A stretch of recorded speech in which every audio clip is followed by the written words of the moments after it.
আসসালামু আলাইকুম। Dream trust Rajesh রূপগণের আপনাকে থেকে স্বাগতম। আম এবং মালটার কমলার গুটি ঝরা রোধে করণীয় বিষয় আজকে আমাদের আলোচনা। এটা কিভাবে গুটি ঝরা রোধ করব আমরা সেই বিষয়ে আজকে আলোচনা করব। আমরা এই মুহূর্তে একটি চিয়াংমাই আম গাছের সামনে দাঁড়িয়ে আছি। আপনারা জানেন যখন আমের মুকুল আসে তখন এক একটা পুষ্পমঞ্জুরিতে 1000 থেকে 6000 পরিমাণ মুকুল থাকে। সেই মুকুল থেকে গুটি হয় 30 থেকে 40 পিস প্রতি পুষ্পমঞ্জুরিতে। সেখান থেকে কিন্তু লাস্টে গিয়ে আম সেট হয় একটা বা দুটো আম সেট হলে সেটা কিন্তু বাম্পার ফলন। দেখেন আমাদের এখানে কিন্তু প্রচুর সুন্দর একটি চিংমাই আম ধরে আছে, একটা পুষ্পমঞ্জুরিতে একটা আম ধরে আছে, এবং আমাদের কাছে প্রচুর মালটা এবং কমলা হয়েছে, সেগুলো গুটি ঝরে যাচ্ছে। আসলে গুটি ঝরে যাওয়ার অনেকগুলো কারণ রয়ে গেছে। আমাদের গুটি ঝরে যাওয়ার কারণগুলো আমাদের আগে জানতে হবে, কেন আম এবং মালটার গুটি কমলার গুটিগুলো ঝরে যাচ্ছে। এবং এগুলো ছাড়াও অন্যান্য বিভিন্ন ফল আছে, আলু বাখার আছে, আপেল আছে, বিভিন্ন ফলের গুটি বা ফলের সেট হওয়ার পরে এগুলো ঝরে যাচ্ছে। এগুলো আমাদের আগে কারণ জানতে হবে।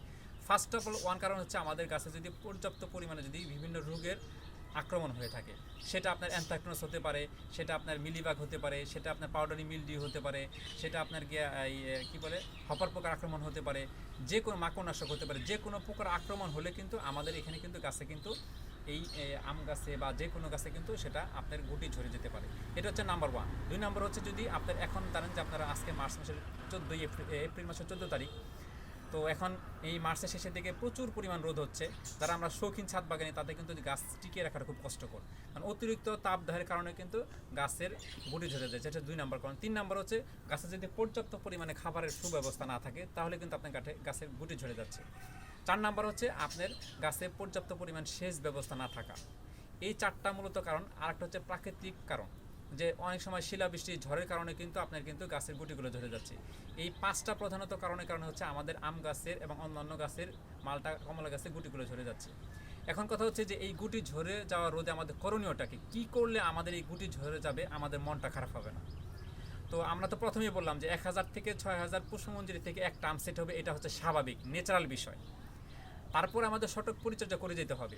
এখন বিষয় হচ্ছে যে আমাদের প্রথম মূল শর্ত হচ্ছে আমাদের যে এই পোকার আক্রমণ, বিভিন্ন রোগ ব্যাধির আক্রমণ, সেটা থেকে আমাদের গাছকে সুরক্ষা দিতে হবে।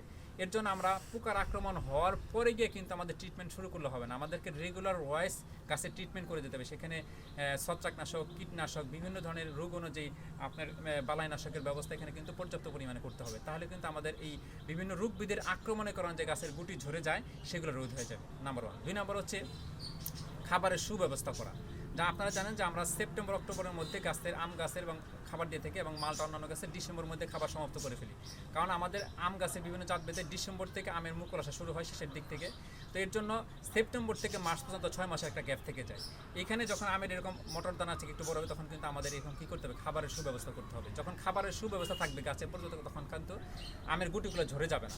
এর জন্য আমাদের সময় অনুযায়ী রাসায়নিক সার, জৈব সার এবং হচ্ছে কি সেটা ভার্মি কম্পোস্ট হতে পারে, ট্রাইকোডার্মা হতে পারে, এবং নিয়মিত খোল পচা পানি আমাকে এখানে ইউজ করে দিতে হবে। তাহলে কিন্তু আমাদের এটা কিন্তু এই খাবারের অপর্যাপ্ততার কারণে কিন্তু গুটি ঝরে যাবে না। তাহলে আমরা দুইটা বেশি জানি, এটা হচ্ছে বালাইনাশক, এটা হচ্ছে গিয়ে খাবারের সুব্যবস্থা। আর একটা হচ্ছে অতিরিক্ত তাপদাহের কারণে আমাদের গাছগুলো আমগুলো বা গুটি ঝরে যাচ্ছে, কারণ আম অতিরিক্ত তাপদাহের গুটার মধ্যে রস শুকিয়ে যাচ্ছে এবং আমগুলো শুকিয়ে চুপসে যাচ্ছে, এর জন্য আমগুলা বা গুটিগুলো ঝরে যাচ্ছে।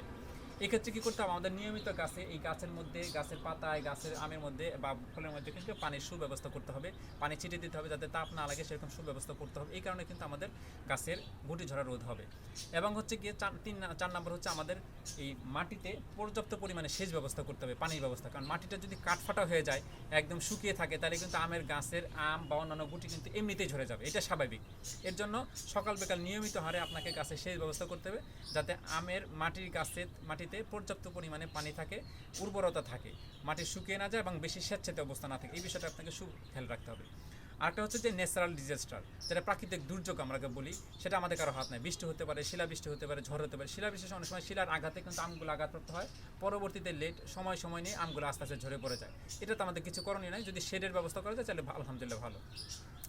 5 নম্বর হচ্ছে গিয়ে আমাদের এখানে কী করতে হবে, সেচ ব্যবস্থা, মালচিং ব্যবস্থা করতে হবে। আমরা মাটিতে কিন্তু বিভিন্ন ধরনের মালচিং ব্যবস্থা করতে পারি। এবং আমাদের আম গাছের যদি এরকম যেগুলোতে আম নাই, এখন খালি পুষ্পমঞ্জুরি রয়ে গেছে, সেগুলো কিন্তু কেটে কিন্তু ছাঁটাই করতে হবে। এবং অপর্যাপ্ত পরিমাণ যেগুলো ডাল মরে গেছে সেগুলো আমাদেরকে ছাঁটাই করতে হবে। আর একটা হচ্ছে যে ওই গুটি ঝরা রোদে আমাদের এখানে আপনার ইউরিয়া সার 10 লিটার পানিতে 1 লিটার পানিতে 20 গ্রাম ইউরিয়া সার মিশিয়ে আপনি এখানে স্প্রে করতে পারেন। অথবা আপনার বোরন যেটাকে আমরা বলি, এই বোরনটা আপনার এই কী করবেন, আপনার এই 10 লিটার পানিতে 4 থেকে 5 গ্রাম আপনার বোরন নিয়ে আপনার এখানে গাছের মধ্যে, আমের গুটির মধ্যে বা বিভিন্ন গুটির মধ্যে স্প্রে করতে পারেন। এগুলো একটা বিষয়। আর যারা বাণিজ্যিক বাগান করেন তারা বিভিন্ন সময় এখানে আপনার এই বিভিন্ন দেখে কী বলে সেটাকে জিবলিক অ্যাসিড দিয়ে থাকে। এই জিবলিক অ্যাসিড অনেক সময় ফুল ফুটার পরে দিয়ে থাকে, মানে অধিক পরিমাণে মটর দানা সেট করার জন্য জিবলিক অ্যাসিড এখানে ইউজ করতে পারে। অথবা এখানে কি বিভিন্ন আপনার প্যানোফ্ল্যাক্স যেটাকে আছে আমরা, যেটাকে আমরা হরমোন বলি, হরমোন প্রয়োগ করে কিন্তু গাছে গুটি ঝরা রোধ করা যায়। আমরা শৌখিন বাগান আমি সাজেস্ট করি যে আমাদের হরমোন প্রয়োগ করার প্রয়োজন নেই, কারণ এই হরমোন নিলে আপনি সারের দোকানে যাবেন, সেগুলো আপনাকে কী দিবে আমরা সেটা জানি না। যারা শহর কেন্দ্রিক আমরা থাকি, সেখানে আমাদের সারের দোকান, কীটনাশকের দোকান আমাদের কাছাকাছি নাইও। এই বিষয়টার জন্য আমাদের কী করতে হবে, হরমোনটাকে, যারা বাণিজ্যিক বাগান করেন আপনি চাইলে আপনার হরমোন ইউজ করতে পারেন। ছাদ বাগানে চাইলে আপনার হরমোন ইউজ করতে, প্যানোফ্লেক্স আছে সেটা আপনি হরমোন ইউজ করতে পারেন। বিভিন্ন ধরনের হরমোন পাওয়া যায়, হরমোন দিয়ে কিন্তু গাছের আপনি গুটি ঝরা রোধ করতে পারেন। আরেকটা আমি শেষ কথা বলি, যেটা হচ্ছে যে আপনার যদি সমস্ত পরিচর্যা, এই যে আমরা বললাম যেগুলো, 1 নম্বর হচ্ছে বালাইনাশক, খাবারের সুব্যবস্থা করা, সেচ ব্যবস্থা করা, মালচিং করা, আপনার হচ্ছে তারপর আপনার এই অতিরিক্ত তাপের জন্য এখানে আপনাকে কী করতে, ফ্রুট ব্যাগিং করতে পারেন, এই ফ্রুট ব্যাগিং করা, তারপর হচ্ছে কি আপনার এই খাবারের সুব্যবস্থা, এই যতগুলো আমরা বললাম, এই সমস্ত কিছু নেওয়ার পরেও আপনার সমস্ত কিছু নেওয়ার পরে যদি কিছু গুটি ঝরে যায়, সেটা বলবেন যে আসলে এটা প্রাকৃতিক নিয়ম। আর আপনার যে ফলটা আপনার রিজিকে নাই, সেটা আপনার আল্লাহ তাআলা কখনোই আপনাকে দিবে না। অতএব রিজিকে যেটা নেই সেটা নিয়ে আফসোস করার কোনো লাভ নেই, কিন্তু আমাদের সঠিক পরিচর্যা করে যেতে হবে যাতে আমার সেটা ভাগ্যে থাকে। যে রিজিকে নাই সেটা নিয়ে আফসোস করার দরকার নেই, ঠিক আছে? এটা হচ্ছে ন্যাচারালি সবার কথা এক কথা আর কি।